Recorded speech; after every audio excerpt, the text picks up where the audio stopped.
Well, hello, people. It's me, Johnny Vedmore. We're going to do read through, aren't we? Yes. We're going to do the second part of the Pottinger series. The Pottinger Supremacy. Of course, the first part's the Pottinger identity, the second part's the Pottinger Supremacy. Guess what the third part's going to be? And the fourth part. Think about it. Think about it.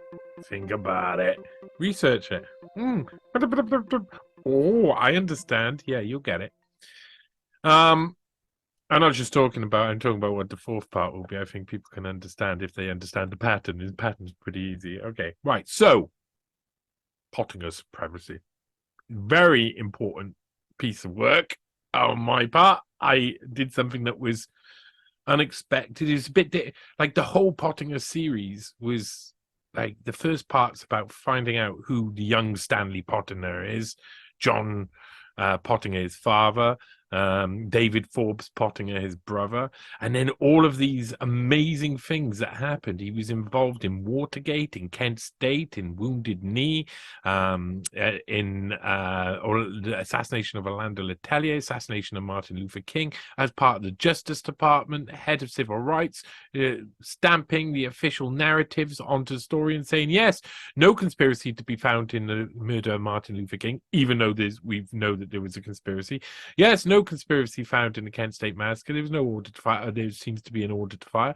Oh, no, yeah, Wounded Knee, we're going to harass people on behalf of the Justice Department, take a load of cases that we know are going to be thrown out straight away to harass all of the people involved.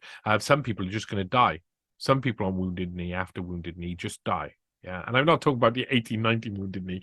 I put a list of things Dan Pottinger did on Twitter the other day, the things he's been involved in, like Iran Contra and October Surprise. We'll go through on this one.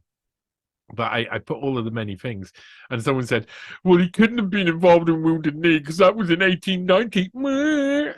So they obviously didn't read it, and they obviously don't know about the second Wounded Knee, the standoff at Wounded Knee, which was there and in a sense chosen to be at the same site where the massacre of Wounded Knee that happened because some of the Oglala Lakota Sioux Indians, I think they're Lakota Sioux, but I never know how to call them. It's like Lakota Oglala Indians of the area did the ghost dance.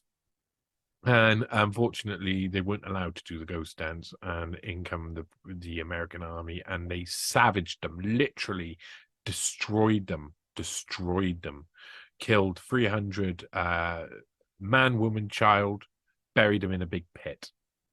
Pictures of it and all sorts. Horrible stuff. Horrible. You hear, when the standoff at Wounded Knee happened, it was only 2 generations on, really, 2-3 generations. So, it was people were still alive. The great grandmothers told the story of the massacre at Wounded Knee to the people who would take part in the standoff at Wounded Knee. So they understood the importance of that. So yeah, he was involved in a lot of those things. And of course, that's really interesting. And that gives you like an insight into, oh, look at this rising character, Stanley Pottinger. Oh, he's becoming big. What's he going to become? What is he going to become? What about when he leaves office? This is where he leaves office. So, while he's been in office, he's done all of these things, which now we look back and we say, well, that was a cover-up, and that was a cover-up, and who was covering up? Oh, Stanley Pottinger, signing, stamp. Who's getting the rights for CIA to legally surveil on domestically? Stanley Pottinger. Who's he friends with? Oh, his best friend, George H.W. Bush. What does he do after he leaves office? Well, Stanley Pottinger leaves office in 1977, and then there's a litany things which he did. So let's get into it. The Pottinger Supremacy is the second part. So we've gone through the rise of Stan Pottinger, his youth, his father, his family, his education, his start into politics, his beginning period, all of his career up until 1977 within the Justice Department, and now we're entering a new stage. So I'm going to share the screen with you. Press your button, and we should see the cover straight there. Look, there it is. And we got the players. We got the players that appear in this. Some of the players that appear in this include Bush, Reagan, Pottinger himself is there, and Hashemi, Cyrus Hashemi, really important character, really important part, and Gloria Steinem, the famous feminist.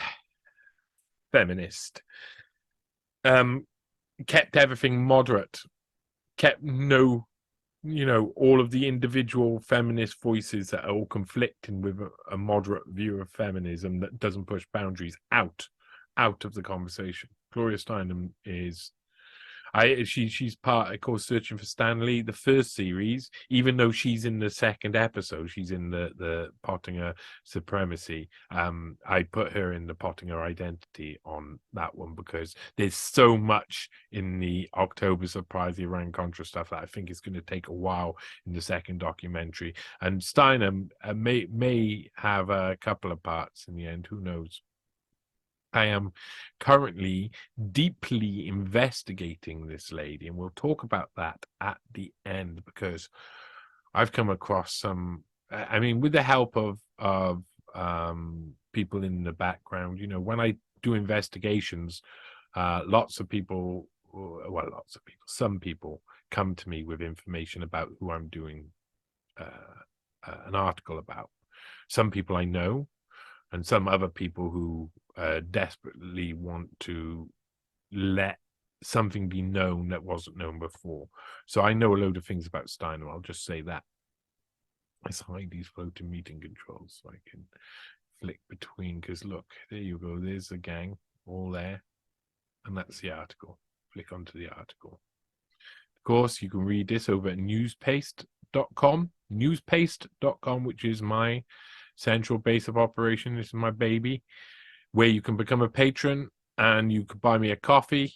That'd be cool, because then I can continue doing work like this, because at the moment I am really at the point where I have to find some form of work, and it's going to take a lot of my time away from this. I'm some sort of work that's outside this realm is what I mean, and it's quite hard for the type of work I do. They do not, the establishment in every kind of way does not employ people like me, do they? Because I question things. So I got a problem in the fact every time I apply for things, they just I don't get jobs. So that's because I'm doing this. But it's got to be done. So, not to moan, the Pottinger Supremacy, the road to the takedown of Jeffrey Epstein, because this leads us there. It's by me, Johnny Vedmore, via NEWSPASTE original. It's newspaste.com original. Stanley Pottinger played a central role in signing off Watergate, the Kent State Massacre, and the assassination of Martin Luther King. But at the time, as his time at the Justice Department came to an end, he also helped his good friend CIA Dr. George H.W. Bush in other ways. However, Bush was not Pottinger's only connection in the world of intelligence during this period. He was also busy smuggling arms with Jeffrey Epstein himself. Welcome to the Pottinger Supremacy. Pottinger had been Assistant Attorney General for Civil Rights of the Department of Justice from 1973, eventually standing down in 1977, where he became classified as Special Assistant to Attorney General for a brief period later that same year.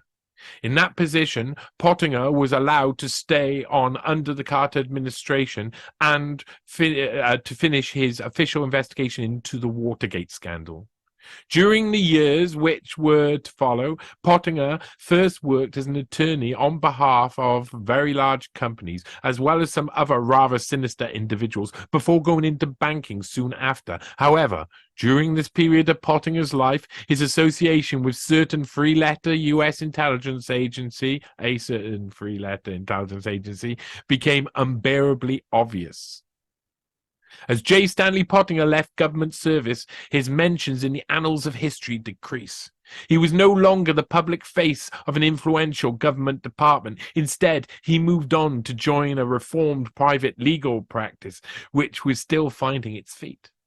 On the 5th of August 1975, Troy, Malin and Loveland had been formed and was originally registered at 324 Detura Street, West Palm Beach, Florida. The named directors of the legal firm, Joseph F. Troy, Ronald H. Malin, and Joseph A. Loveland Jr., didn't start by practicing law in Florida. They had all been based in Los Angeles, California. And that is where the practice had originally begun to see clients.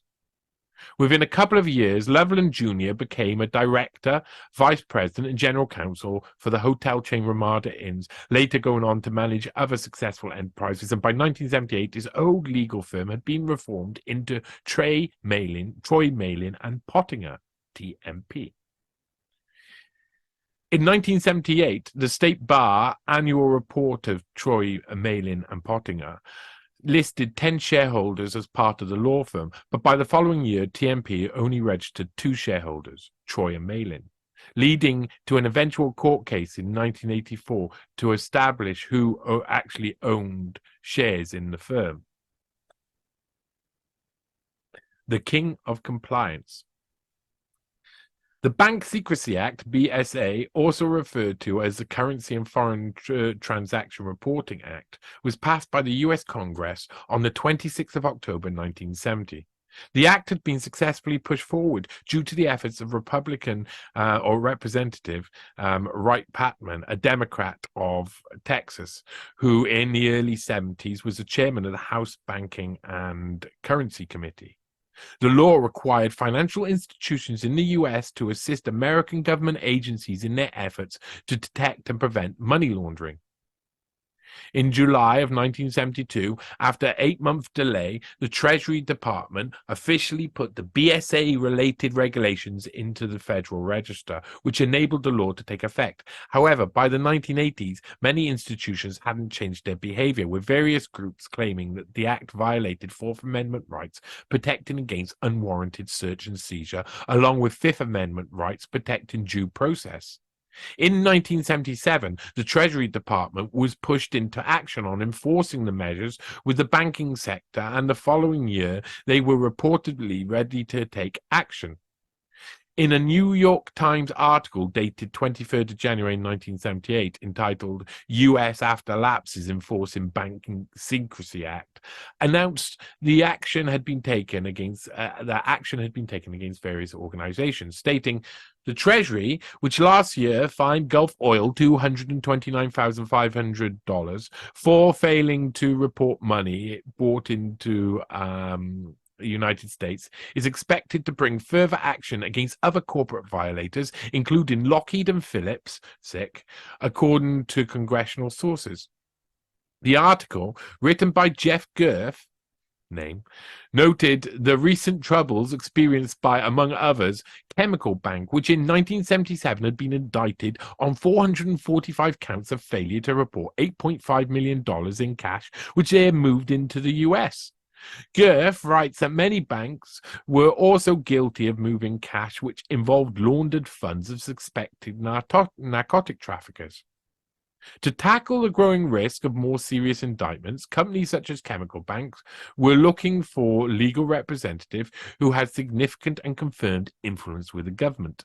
The latter article also states, Chemical Bank, in the wake of its indictment last year, instituted substantive changes in its operations. The bank, sixth largest in the nation, strengthened its auditing and compliance division and hired 2 former Justice Department officials, Harold R. Tyler Jr., former Deputy Attorney General, and J. Stanley Pottinger, former Assistant Attorney General, in charge of Civil Rights Division, for an independent inquiry. The 2 men detailed various weaknesses in the bank's monitoring and reporting techniques. As a result, the bank adopted new, tighter procedures. Pottinger was highly sought after once he left the White House, and in expanding his horizons, it wasn't only Chemical Bank which enticed Pottinger to represent them.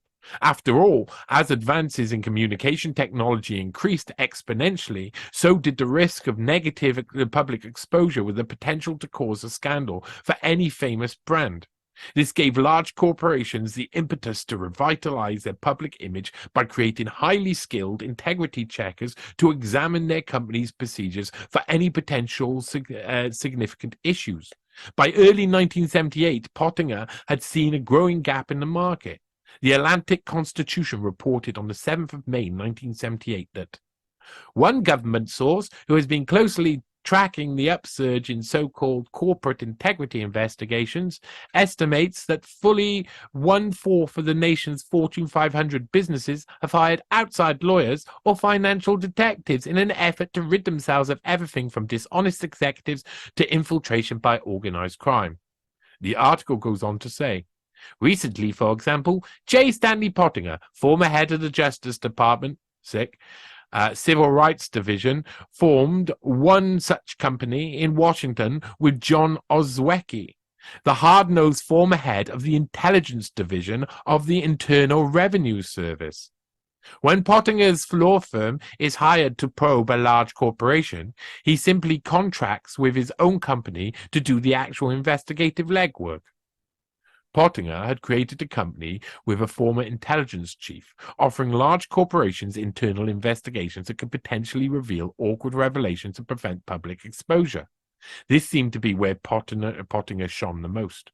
While in public office, he had been the go-to guy for when the government needed to investigate themselves and keep any potential revelations from being common knowledge.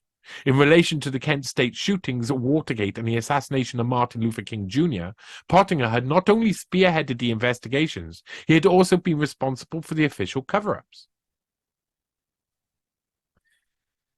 In 1979, Pottinger's law firm, Troy, Malin and Pottinger, were being hired to represent some of the biggest companies in the U.S. The Meade Corporation was soon to hire Pottinger and his associates for a battle against Dr. Armand Hammer's Occidental Petroleum. The latter was attempting to acquire Meade Corporation, an Ohio-based forest products company, which had turned to Pottinger and his legal partners to fight off the attempted takeover by Occidental. Troy, Mailer, and Pottinger's involvement in the case had been a devastating impact on Occidental's attempted acquisition, forcing Hammer's company to release a mass of damaging information during a 5-month takeover struggle. An article by Judith Miller, published in the New York Times, stated, just before we read that, there's Armand Hammer up there. Meade's anti-merger strategy, according to lawyers on the case, depended on either winning the antitrust actions or uncovering enough unfavorable information about Occidental's business practices to force it to withdraw. To do the digging, Meade hired Troy, Malin and Pottinger, a firm with Washington and Los Angeles offices that specializes in combining litigation and investigatory skills. Lawyers for the firm declined to discuss the case. However, it was this firm, according to sources close to the case, that uncovered Dr. Hammer's practice of soliciting undated resignation letters, a practice that raises questions about whether Occidental's board was able to carry out its statutory mandate to provide an independent check on management. By the time Pottinger & Co. deposed Occidental financial consultant Maury P. Leibovitz, Meade had won their freedom. Within a week of Pottinger's aggressive questioning of Leibovitz, Occidental Petroleum abandoned their lengthy and pricey takeover attempt. J. Stanley Pottinger had left his post in the Justice Department and wasn't finding it difficult to gain work for the corporate giants. However, during this period, Pottinger was also involved in the business of treason. Pottinger's central role in the Iran-Contra scandal, illegal arms smuggling, and the October surprise.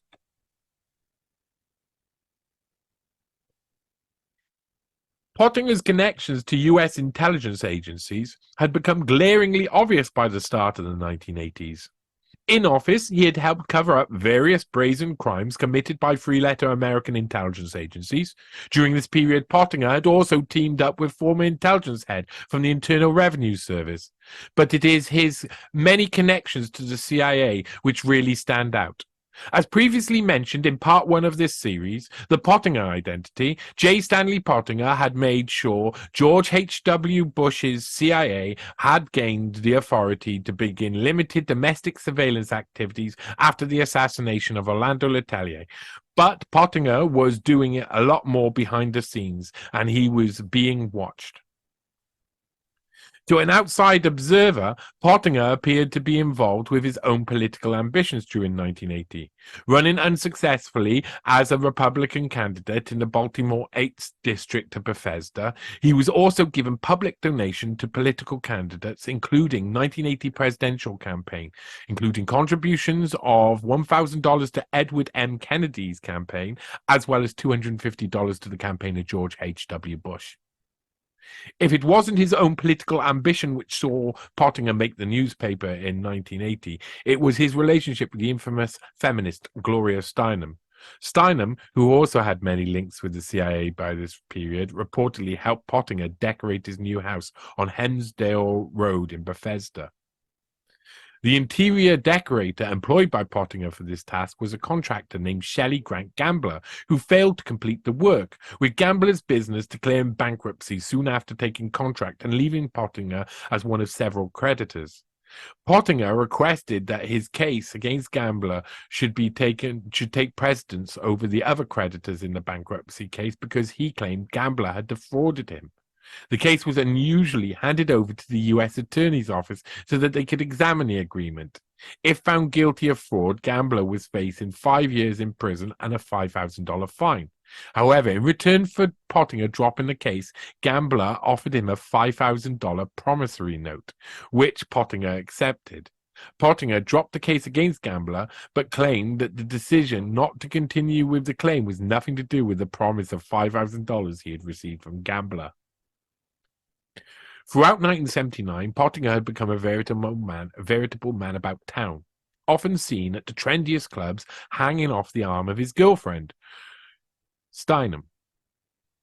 Pottinger was still to represent big clients in 1980, with the court case against the Under Fire founder, Space Research Corporation, Gerald V. Bull, dragging Pottinger into the limelight again. Bull was being reported as a broken man after he was convicted of illegally dealing arms to the South African apartheid regime. In jail, Bull was diagnosed as suicidal, and he was put under round-the-clock psychiatric care, which saw Pottinger successfully argue for 1 month delay to his client's trial. Pottinger originally pushed for reduction or the suspension of his client's sentence, but the evidence was enough to see the beleaguered Bull heading towards a trial. Bull had originally been charged in Canada for conspiring to sell arms illegally to South Africa, but that case was soon after settled, with settlement being stipulated that Bull couldn't be indicted. However, on the other side of the border, Gerald Bull wasn't going to find any such leniency. The day after a settlement had been announced in Canada relating to the illegal shipment of ultra-long-ranged artillery shells and other equipment to South Africa, the Green Bay Press-Gazette was reporting that federal officers were still investigating the case. Attorney General Benjamin Civiletti was in charge of the probe, which saw both SRC's president Gerald V. Bull, and its research operations officer Rogers L. Gregory plead guilty. Gerald Bull's Space Research Corporation, SRC, had originally gained its funding after the US and Canadian federal governments cut the budgets related to its involvement in Project HARP, High Altitude Research Project. The joint governments gave the remainder of HARP's assets to Bull's newly formed SRC, in order to develop and commercialize a technology needed for superior long-ranged artillery.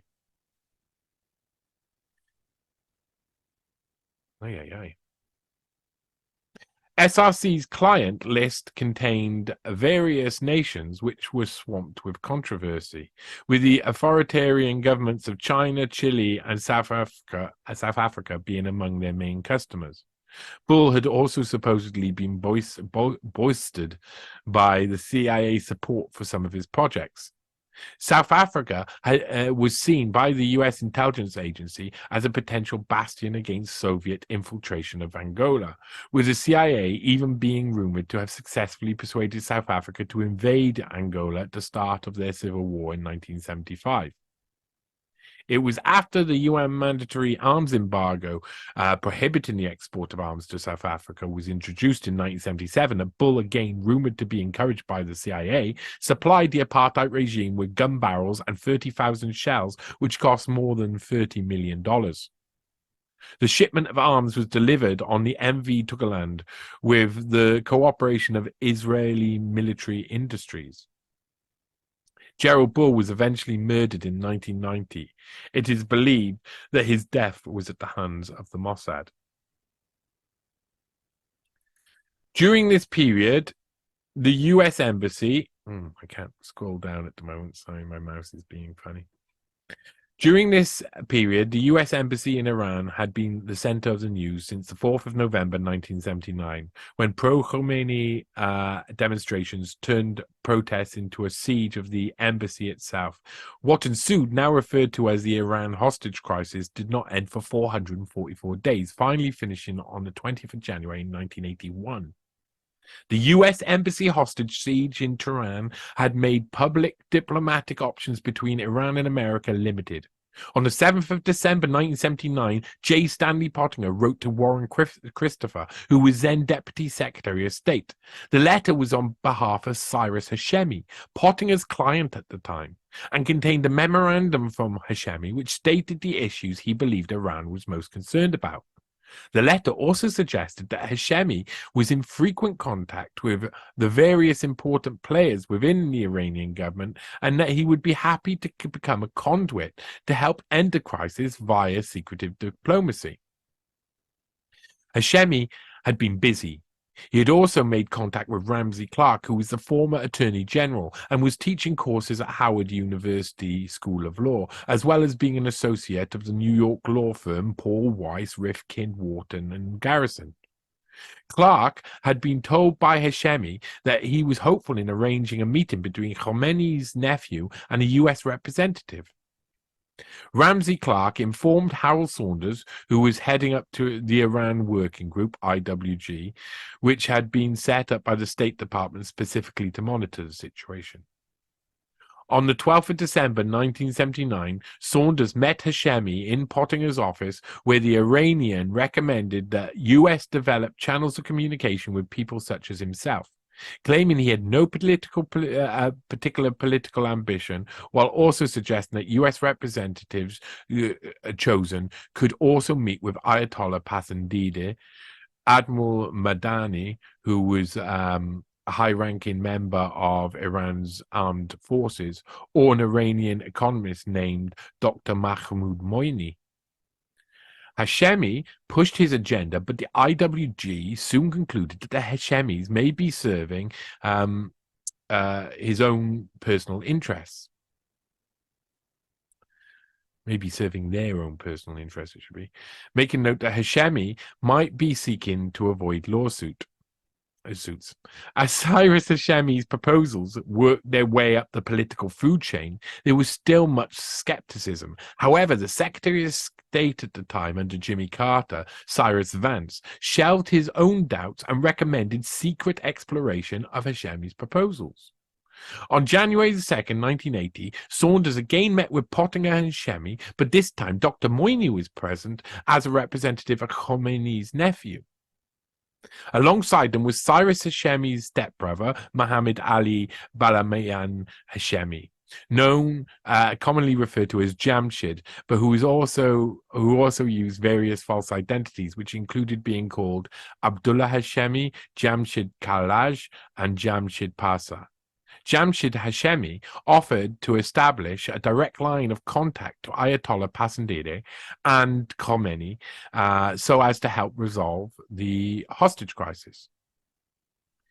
The Hashemis, along with Saunders, soon met with the chief of CIA's Near East Division, Charles Cogan, on the 5th of January 1980.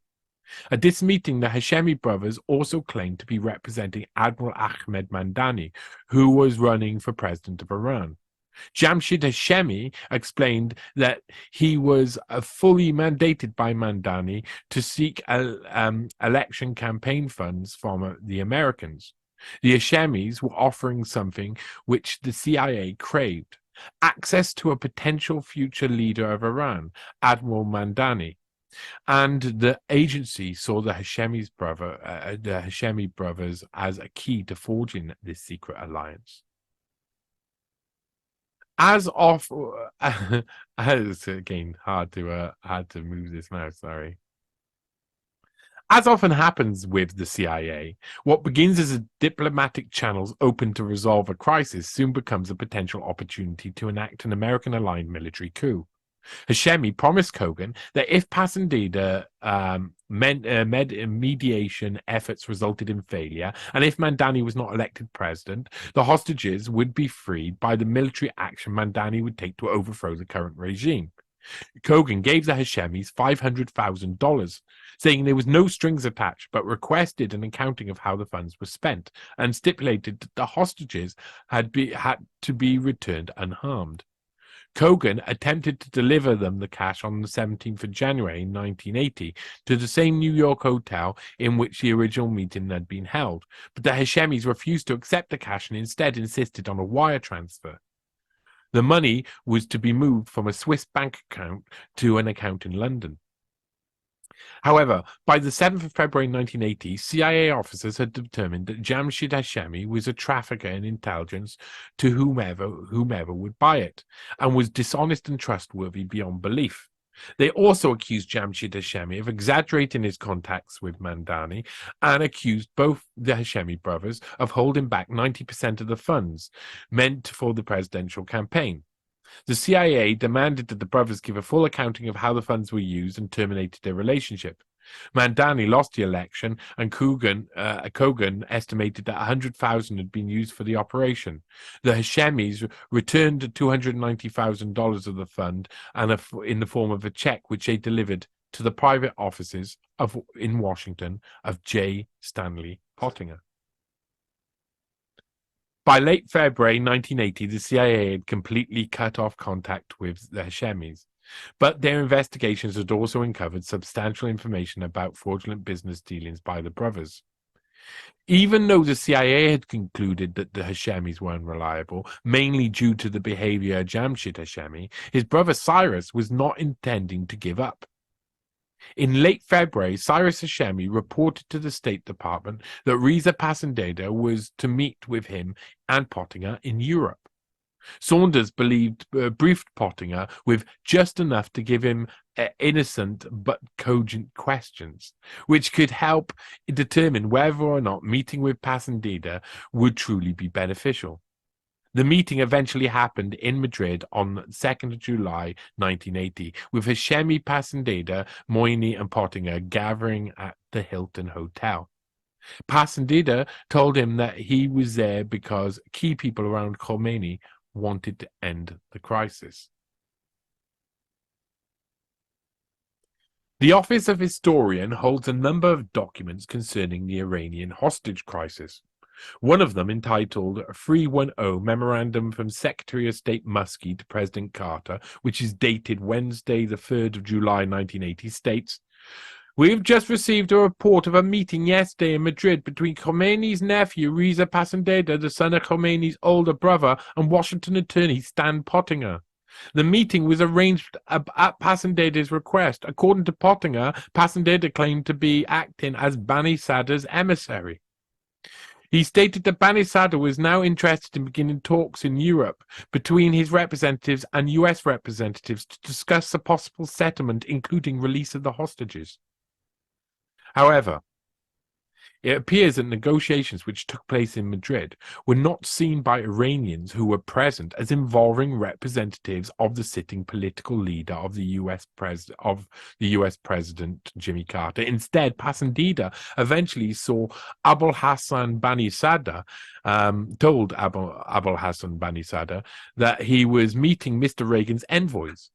Bin Sadr later gave testimony to the October Surprise Task Force about the affair, which went on to be recorded in 1993 during the so-called Joint Report of the Task Force to investigate certain allegations concerning the holding of American hostages in Iran in 1980, by Iran in 1980. Question. Well, did Mr. Passendater tell you, Mr. President, who he had met? So I said, who are these Americans? And he said it was Mr. Reagan's envoys. So Mr. Passendater believed that the people he was meeting were people that Reagan had sent.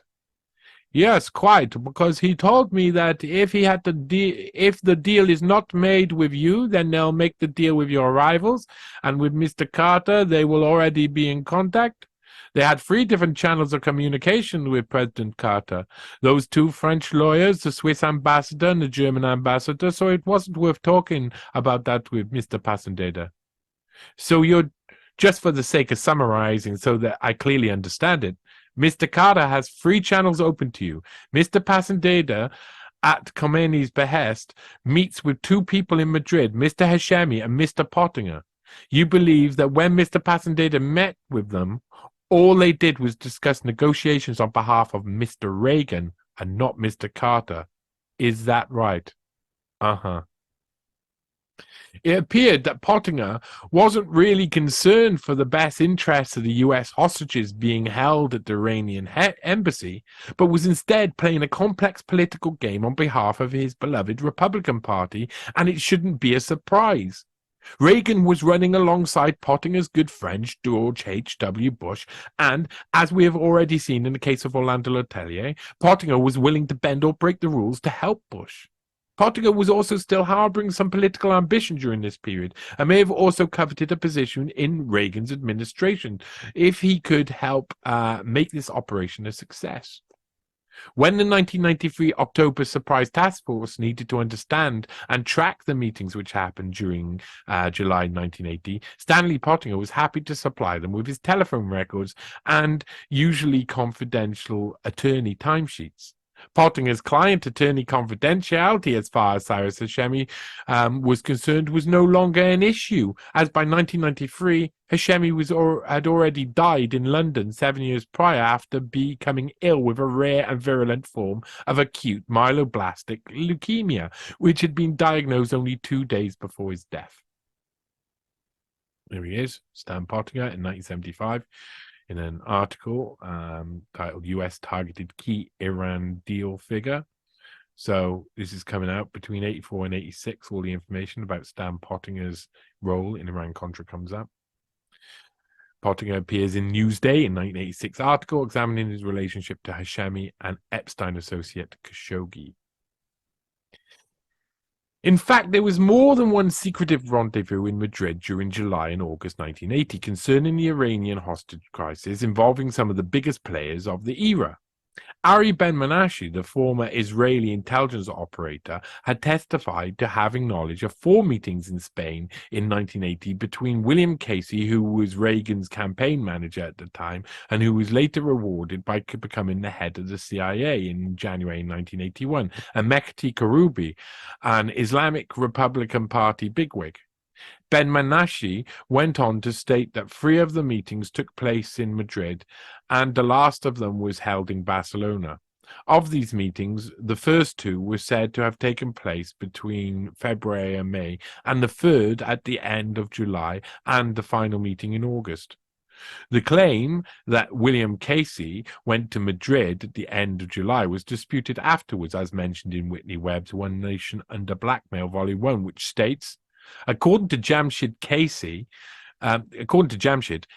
flanked by Donald Gregg and an unidentified man, attended 2 days of meetings with himself, his brother Cyrus, and Iranian officials in Madrid in late July concerning the hostages.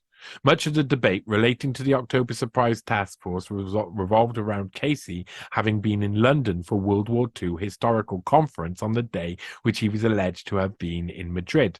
The task force noted that there was significant ambiguities in the conference attendance records, making it hard to know whether Casey could be consistently accounted for in London.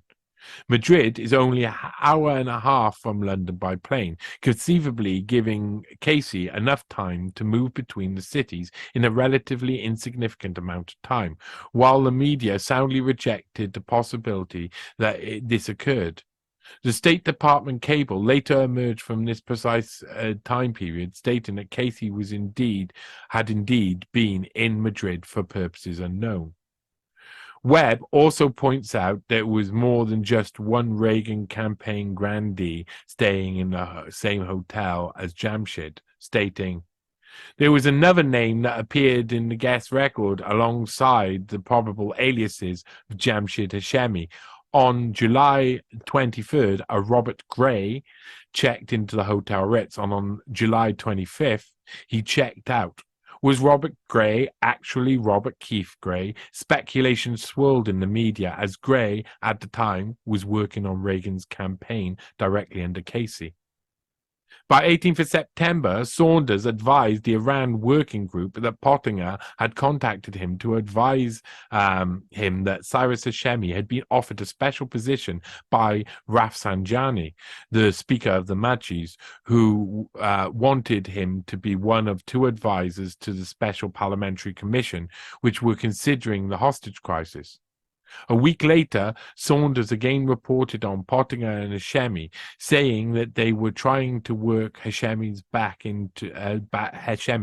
into negotiation process by offering to track the Shah's assets. However, Cyrus Hashemi was also committing other more serious actions behind the scenes. In September 1980, the US government received information that one of Hashemi's former employees, that they were actually helping Khomeini regime to circumvent the United States arms embargo and sanctions which had been leveled against Iran. That information came alongside the accusation that the Hashemis were circulating pro-Khomeini propaganda in the US. Saunders again brought in the CIA. By early October 1980, the CIA had uncovered substantial information concerning the business dealings of the Hashemis. In the same year as Pottinger had helped to manufacture the October surprise, and by doing so helped to subvert the U.S. democratic process, he was also defending Gerald Bull. Bull had similarly broken another arms embargo by selling weapons to South Africa, and you may imagine that Pottinger had the good sense to reject this proposal, latter proposal by Hashemi. However, on the 10th of December 1980, Pottinger organized with Cyrus Hashemi and his brother Reza Hashemi to ship arms through the Netherlands Antilles Trading Company and to list the destination to a firm in Switzerland. The meeting took place in Hashemi's New York office, which was being secretly kept under surveillance by law enforcement. You go, Pottinger. But Cyrus Hashemi and Stanley Pottinger were not the only people involved in the US-Iran arms deal during this period. In fact, two very close associates of Cyrus Hashemi were also involved in the conspiracy to run arms as part of Iran-Contra affair, the so-called Saudi Arabian businessman Adnan Khashoggi and the Iranian called Manucha Ghorbanifar. Were also both employed as conduits for the US-sanctioned arms sales in Iran. In fact, at the same time that Adnan Khashoggi was working for the National Security Council as a middleman for these illegal arms deals, a government informant, along with federal agents, were involved in a sting operation targeting the Saudi. On the 21st of December 1986, Robert E. Kessler wrote an article for Newsday which reported this failed operation to ensnare Adnan Khashoggi. The unsuccessful attempt to ensnare Khashoggi, which is mentioned in a conversation between Hashemi and a former lawyer for Khashoggi that was recorded by U.S. Customs Service agents on January 17, 1986, seems bizarre enough in retrospect. Obviously, they weren't told everything that was going on, said a ranking Justice Department official, referring to the agents and federal prosecutors who were working on the sting. The Kessler article also alludes to Pottinger's role in the affair, stating, the story includes a 1980 offer to free the U.S. hostages in Iran that backfired. An investigation by the FBI and Customs Services of former Justice Department official who had been instrumental in investigating FBI agents for misconduct, the disappearance of a key wiretap tape, the recent demotion of a federal agent who lost the tape, and the death of Hashemi in what some defense attorneys say were mysterious circumstances. Kessler reveals that the secretive Foreign Intelligence Service, based in Washington, had authorized the 1980 wiretaps, which originally drew officials into involvement onto the involvement of Pottinger himself. The wiretaps had been placed on his telephones at the investment bank which Cyrus Hashemi owned, First Gulf Bank and Trust 9W. 57th Street, and revealed that Hashemi had eventually become a government informant to avoid prosecution. Hashemi and Khashoggi had worked together before their joint arms smuggling ventures. The aforementioned Newsday article also notes that he, Hashemi, has represented the Iranian state oil company in London and had been a partner of Khashoggi and Furmarks in an unsuccessful attempt early in 1985 to supply arms and other goods to Iran. But Hashemi and Khashoggi split before Khashoggi went on to serve as a middleman on US-sanctioned arms deals. Some sources say Hashemi also knew Ghorbanifar, whom he introduced to Khashoggi.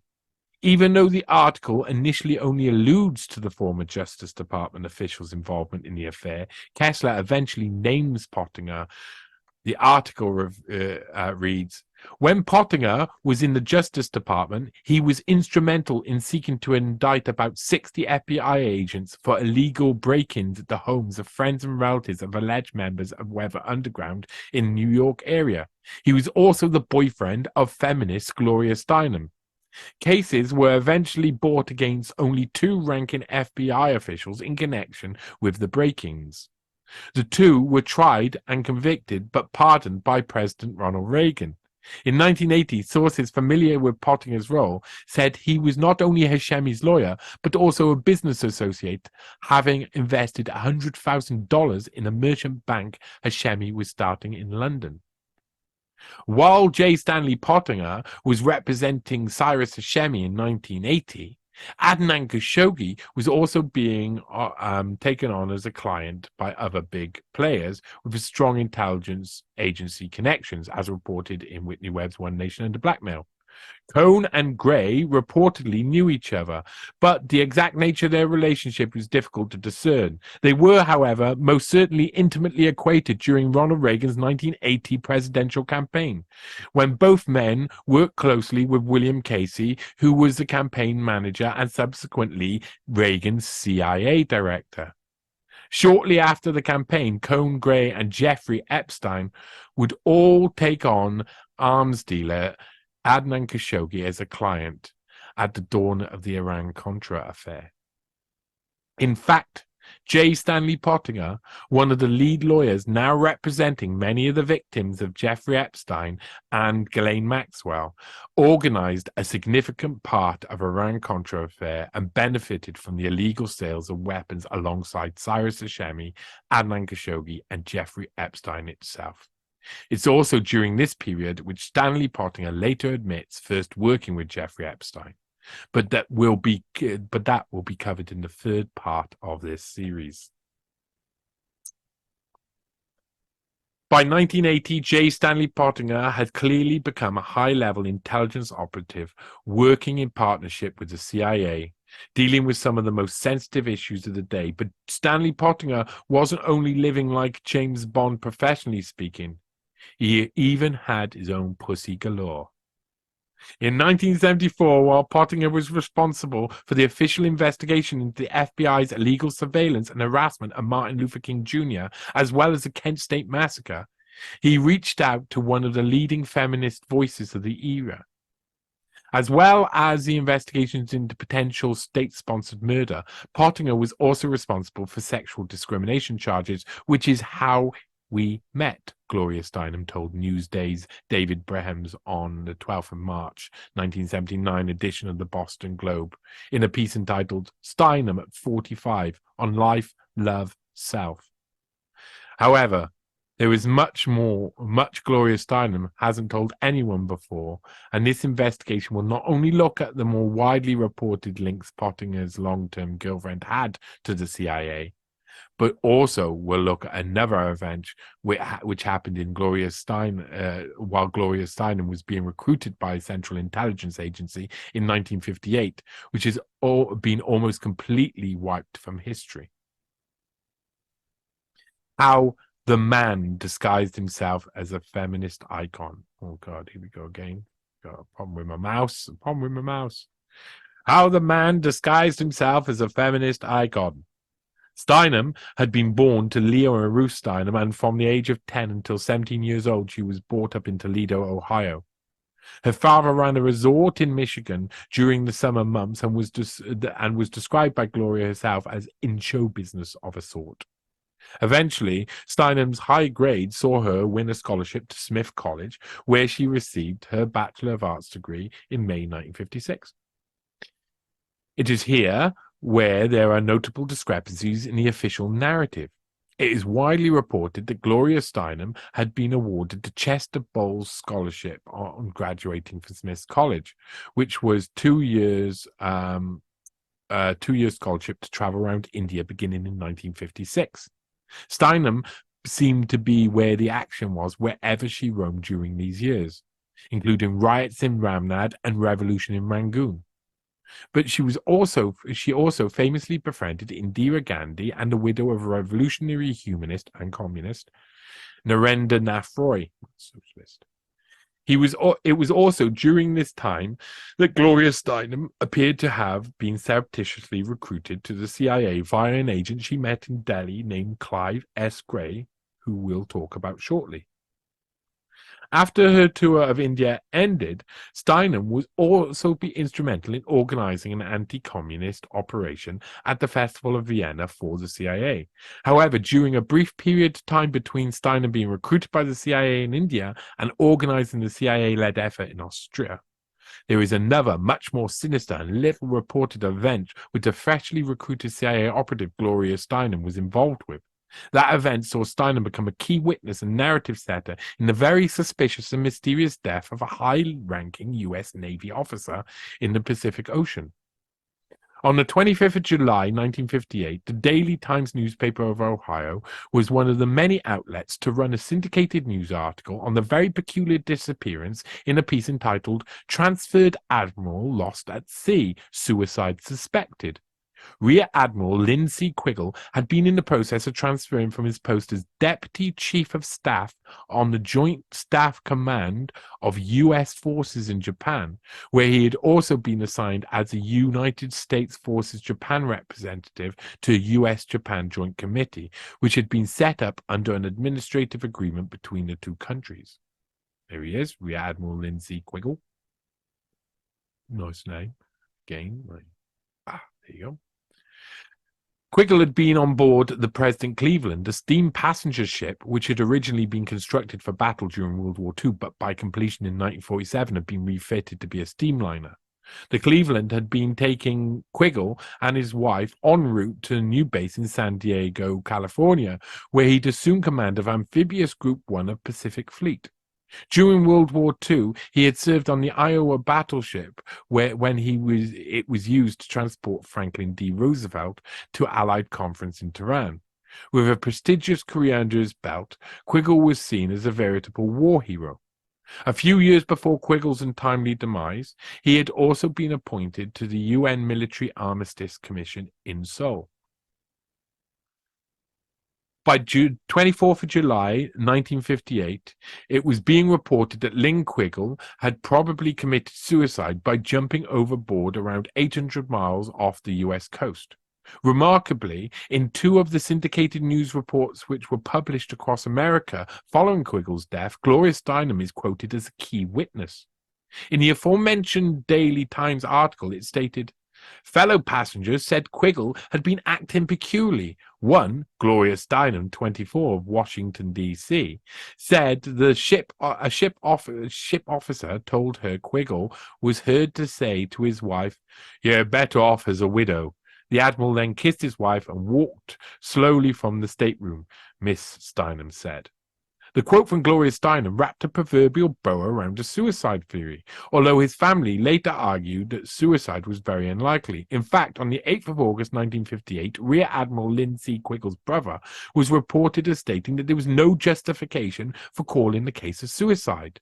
At the time of Quiggle's disappearance, the man in charge of the present Cleveland, Commodore H.D. Ekman, had been quoted as stating there was no indication at all of foul play, going on to say, the last I could establish that anyone had seen him was a steward who had seen him go out on the deck from the lobby about 4:45 a.m.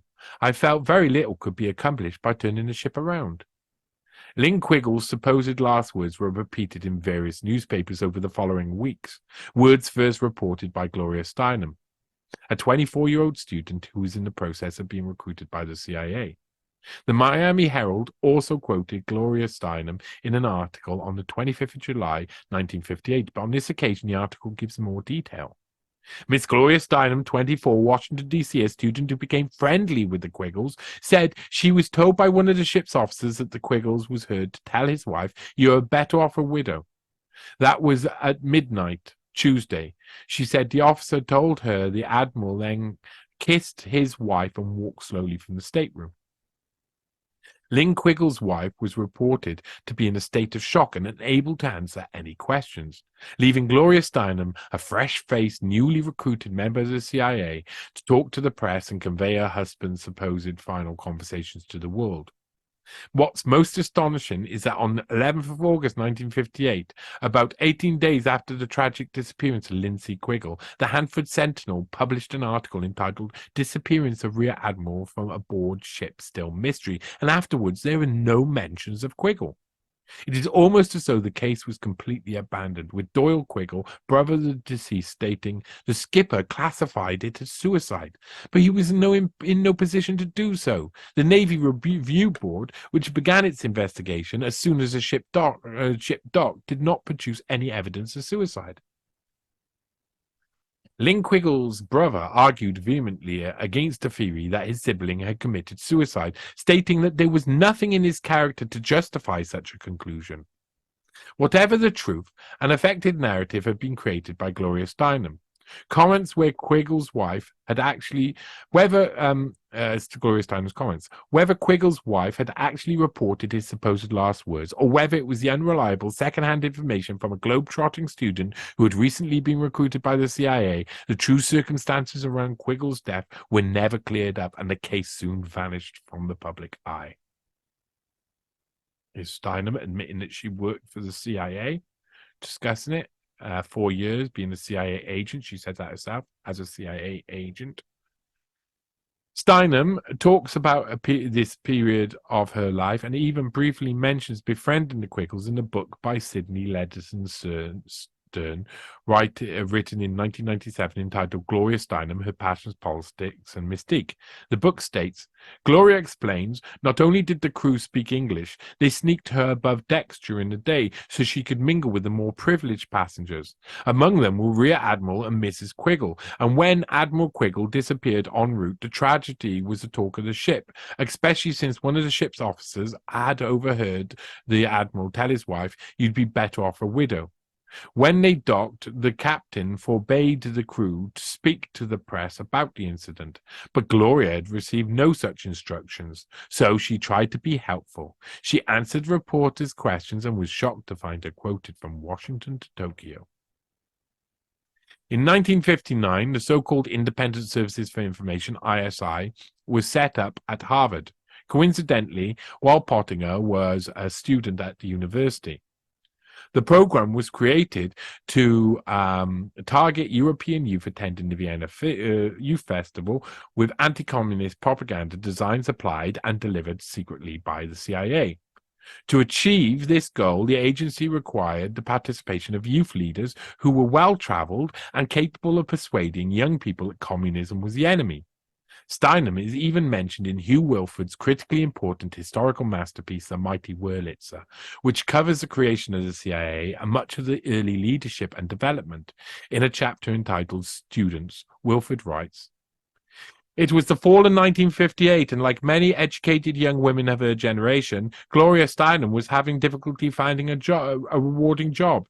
Dazzlingly bright and talented, just returned from a year-and-a-half-long scholarship trip to India, where she befriended Indira Gandhi and the widow of revolutionary humanist M.N. Roy. The 24-year-old Smith graduate was reduced to sleeping on the floors of friends' apartments as she hunted for work in New York. Then came a call from Clive S. Gray, a young man she'd met in Delhi, where he was ostensibly working on a doctoral dissertation about the Indian higher education system. Steinem met Gray and another CIA agent called Harry Lunn in New York to discuss the Vienna proposal.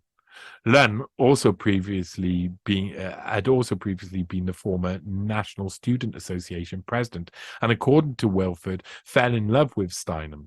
Afterwards, Steinem was sent to Cambridge, Massachusetts to meet with Len Bebchik and Paul E. Sigmund Jr., both former NSA vice presidents for international affairs, and who were accompanied at the meeting by a Boston lawyer named George Abrams.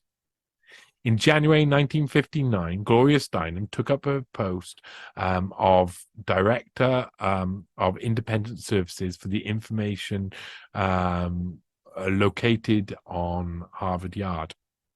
The CIA front organization supplied her with a handsome salary of $100 a week, equivalent to $1,000 a week in today's currency. An extra $5 to help towards expensive rents in Cambridge, as well as being paid a general allowance, which was decided by the infatuated Harry Lunn. When discussing what the ISI wanted to achieve, Wilford goes on to write, "The ISI was a CIA operation from beginning to end. Spectacularly staged festivals celebrating the themes of international peace and friendship were a crucial element in the communist campaign to capture young hearts and minds. Witness the success of the 1951 Berlin rally, which had helped concentrate CIA minds on student affairs. The fact that the Vienna World Festival of Youth and the students of youth and students was being planned personally by the new head of the KGB, former student leader Alexander Shelshpin, was some measure to the importance it was to the Kremlin." There you go. Not only was it clear that the ISI was a CIA operation, Steinem would soon discover this fact for herself after asking about the funding for the project, with Wilford writing, "Lunn, Sigmund, and Bebchik were all working directly for the CIA when they organized the ISI. So too was Gray, whose real purpose in India was talent spotting potential agents in the student movement. As for Steinem herself, she became witting when she began asking questions about the ISI's funding, and undercover CIA officers explained that the Boston grandees and foundations apparently subsidizing the ventures were in fact pass-throughs for secret official funding." Who is J. Stanley Pottinger? By 1983, Steinem and Pottinger's relationship was almost a decade old, and they were still seen out together regularly. In December that year, the couple appeared on ABC's 2020 program, Dancing Together, with Steinem also showing off her tap dancing ability to the host. Society favorite, Barbara Walters. Even though Steinem was more open about her relationship with Pottinger as the 1980s began, she had originally tried to keep her love life under wraps. In 1972, a couple of years before Pottinger and Steinem say they first met, she co-funded Miss Magazine and became one of the most visible feminist leaders in the US. For her, admitting she was dating a Nixon-era grey-suited company man was clearly not something she felt she needed to do. In fact, Gloria Steinem had constructed her image carefully in order to become an important and well-heard influencer targeting the young girls of America.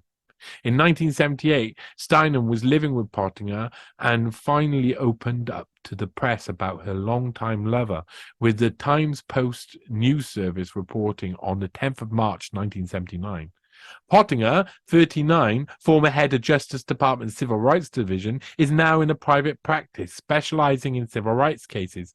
They're cases which some principle is at stake, so there's some satisfaction, Steinem said in the mid-1970s. Steinem said, in the mid-1970s, Pottinger headed the department's probe into the FBI and Kent State crisis. He was also responsible for investigating sexual discrimination charges, which is how we met, Steinem said. However much colour Steinem applied in an attempt to paint Pottinger as a noble character. In reality, Pottinger's clients after leaving his position in the Justice Department included Chemical Bank, Mead, Gerald Bull, and the Space Research Corporation, and not to mention the Hashemis, which led to involvement in Iran-Contra. The claim that Pottinger was still working primarily on civil rights issues during this period was one of the many lies Steinem told to retain her own manipulated public image, and that had been manufactured by herself and the Central Intelligence Agency. Although many people looking on were wondering about potential future wedding bells, it was also reported that Steinem herself was categorical in saying that their relationship would never lead to marriage. In 1982, Steinem and Pottinger were again reported mixing with the elites, this time at a party, attending a party on the Queen Elizabeth II, QE2, organized and hosted by Georgiana Bronfman and her husband, the chairman of Joseph E. Seagram and Sons Incorporated, Edgar M. Bronfman. The party saw over 1,000 of the richest and most powerful people gathered to raise $108,000 in funds for Wolf Trap Theatre and the Upward Fund. The Bronfmans had footed the bill for the gathering, which cost $100,000, almost as much as the total funds raised. On that occasion, Pottinger and Steinem also brought a guest along. New York Times article from 18th of January 1982 stated, avoiding the press, Mary Cunningham, now Seagram vice president, came with William M. Agee, the chairman of Bendix, where Miss Cunningham once worked. Gloria Steinem, in burgundy velvet and Indian-style gold headband, chatted with George J. Green, the president of the New Yorker, both guests of J. Stanley Pottinger, a Washington civil rights lawyer. Steinem and Pottinger were together for a decade before Pottinger's involvement in the Iran-Contra affair started to emerge in 1984. In March that year, they were still noted as arriving at an event together.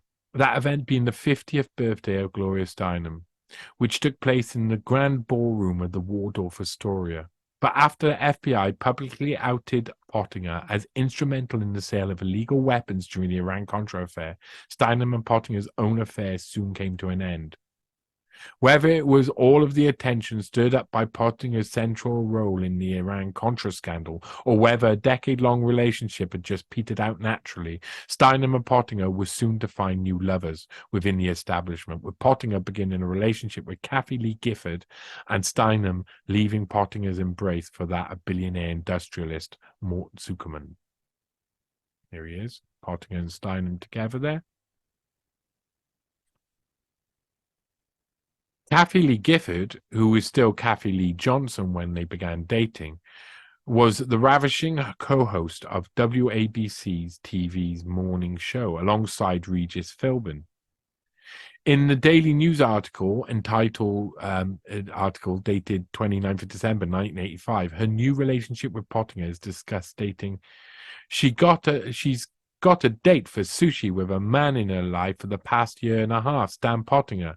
She met Pottinger, 45, an assistant attorney general during the Nixon and Ford administrations, when he was still involved with feminist Gloria Steinem. He remembered saying to himself, I'll call her someday, reveals Johnson. I'm more in love right now than I've ever been, she says. He's the smartest man I've ever known, the funniest too. He's the first man I've ever been with who completely secure in himself. Will they get married? Marriage scares both of us, she confides. However, in love, Kathy Lee Gifford was with J. Stanley Pottinger. He was definitely not a man who was looking to settle down. By November 1992, Kathy Lee Gifford's career had been a success, and Pottinger was just a sad memory. Talking to the Daily News, Gifford admitted how she began to lose her own religious identity during their relationship, saying, "I became one of the least religious persons you'll ever meet because I understood religion imprisons people, wants them to parrot the same slogans and conform. She tried sex outside marriage, had my teen rebellion at the age 30, but fell into destructive relationships with boyfriends like Gloria Steinem's ex-beau, Stanley Pottinger, men who were emotionally unavailable. I was still in an emotional rut myself, didn't have my self-esteem, and dated men very similar to my first husband." She says, "Stanley was a roller coaster, brought me to the heights of joy and to the depths of despair." By 1984, the Iran-Contra affair had become public. Indictments followed, with 5 defendants named as part of the complicated case. Although Pottinger had been heavily involved with the illegal trade of arms with Iran, eventually he was only investigated and not indicted.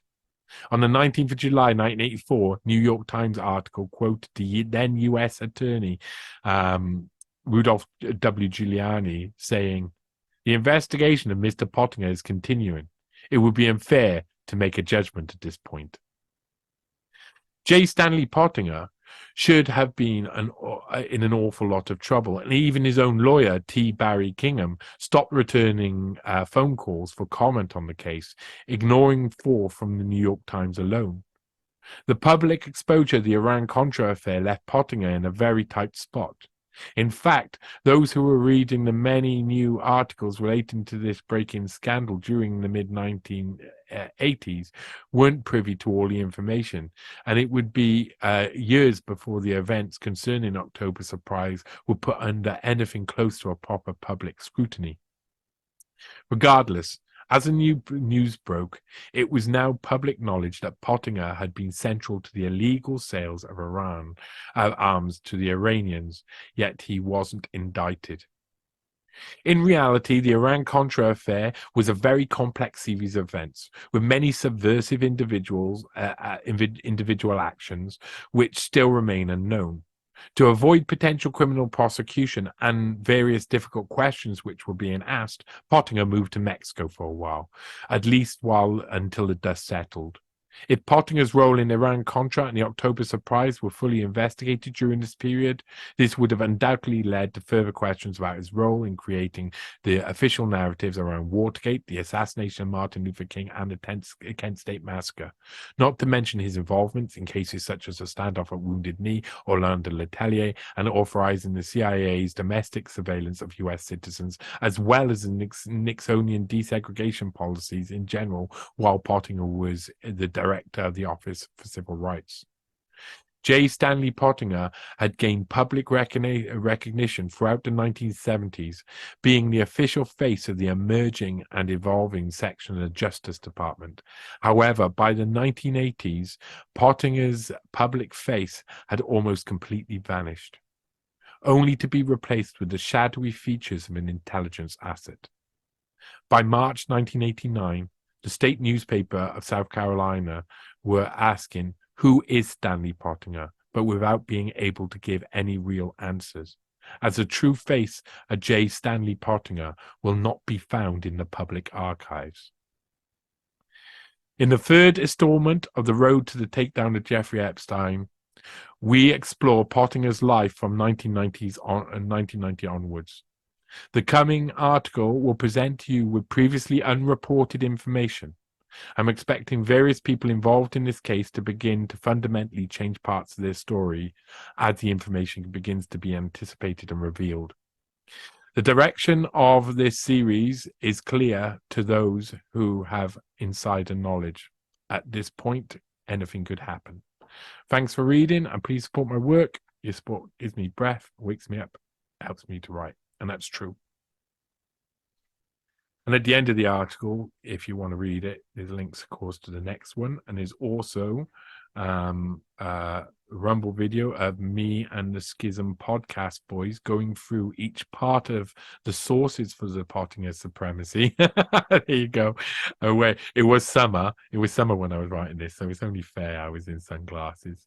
And anyway, this pretty cool journey. You can become a patron and you can buy me a coffee, and I need support. That to put in this level of work, to write the 3 articles and research them properly, it was done over about a year period, but I've put in a lot. And of course, we're going to get the Searching for Stanley documentary. That's coming. That's coming. Searching for Stanley, it's on its way. The majority of it is done, is produced, is made, is ready to go. Ready to go. So let's get out of this share screen. And let's talk about that a little bit, shall we? Come on then. Come up here if you want to come up here. My dog's having a little, he wants to fight me, I think. Come up here. Okay, you want to fight me.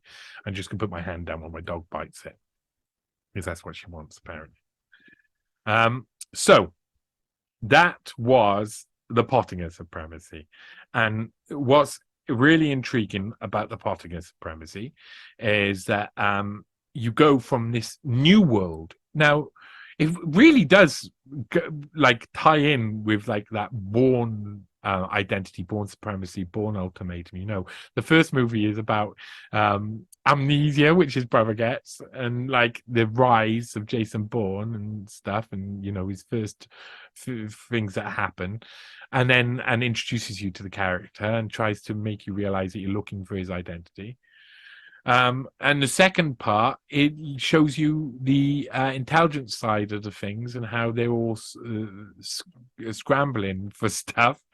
And the third part shows you the breakdown, the ending, where you are when the operations have failed, have fallen through, and they're trying to break them down. And that is the Epstein case. Stanley Pottinger is clearly a member of the CIA. At this point, you've got to say all of his work he was doing through that period was for the CIA. His girlfriend is working for the CIA. Every single part of his life is like that. And you can't even imagine. These people live in a bubble where they believe they're right about everything, and they probably they all back each other up and push each other forward and make each other believe that they're doing the right thing. And it's clear that they're not. What's amazing in this is that, like I say in this article, Stanley Pottinger later has to admit that he worked with Jeffrey Epstein during that period. And that period is a period where both Jeffrey Epstein and him are organizing the arms deals to Iran during Iran Contra, illegal arms deals. So sorry, my dog's still going. So these are all extremely important moments in history, because that led to a coup. That was the coup of America. That was Bush and Reagan stealing the election with the October surprise by getting the Iranians to hold the American hostages so that they could win the election. It's despicable, but that's what Pottinger is involved in. Pottinger is involved in a lot of despicable actions because he's not a very nice character. If you want to get in the fixer, there's only a few big men in history who have got this sort of level of ability to fix things for the establishment. One of them was Jeffrey Epstein. Another, I think, can be said was Hunter Biden. These are big fixers who are doing big things behind the scenes, and no one really understands what they are because they're so hidden. So that is the Pottinger Supremacy. I hope you enjoyed it. I hope it wasn't too long and boring for you. Like I say, support my work. You can, if you help support me on Patreon or any of the other membership platforms that got going on, then you get credits in Searching for Stanley, because I'm trying to fund at the moment the work I'm putting in to making these documentaries, because I'm going to make each one of these into a documentary and cut up each of these facts into a section that is understandable, and that can teach you not only the history but what was happening in this time as well. You know, you'll see this with Searching for Stanley. Each one of them, like in the first one, they're going to be cut up into sections. So there's going to be Watergate, Orlando Letelier, Martin Luther King, Gloria Steinem is in that one instead of the other one. You know, all of these, Wounded Knee, all of these are going to have their own separate ones, and they're going to help teach people about the actual event that happened. And you'll get to see about Stan Pottinger as well. So while we're searching for Stanley, we're learning about American history and, in a sense, world history, because it gets, I mean, the effect is international as well. Now, if you haven't noticed, I'm being growled at by the side, so it's pretty at the side, so it's pretty obvious that I've got to go and give this girl a walk. Thank you for joining in. Thank you for being involved in it. Come here, come here. She wants to say hello, maybe. Oh, she's a very nice girl. Thank you for being involved in this. Thank you for listening. Thank you for taking part. Thank you for being there for me. I mean, I spent years being like talking into the void because all my work gets so heavily censored. I really appreciate you being here with me. I really appreciate people interacting. I really appreciate you. Okay, I really appreciate you giving me time. Whether you believe this or not, it has to. No, you don't believe me. Believe the evidence. Believe the sources. Believe the other evidence. I just supply you with a list of evidence. I am the messenger. That's all I am. As a journalist, as an investigator, I find the information, I put it together, and I give it to you, and then you make up your own mind based on the evidence, not based on what I tell you. I try not, as you saw with that. I try not to lead you in the story. I give my piece at the end. Maybe I give a little tiny bit of, Stanley Pottinger, obviously from this behavior, is more interested in the Republican Party than the Iranian hostages. I will give that as, because it's pretty obvious. I think that's obvious. I think that's borne out by the evidence. But I'm willing to accept that I can be wrong, and so you examine the evidence yourself, and that's why there's so many sources within this, and this is why they censor me so much and they hide me so much, and people try and destroy me, because if you read this information and you read other information, you'll realize that there's certain intelligence agencies who've done certain things and have painted it as someone else or something else. And all we're trying to do is get some of the truth, get to some of the truth. So from me, thank you. From Bella. I'm not a big fan of the licking under the nose, but, she loves it. Goodbye. Thank you. This has been Johnny Vedmore read through the Pottinger Supremacy.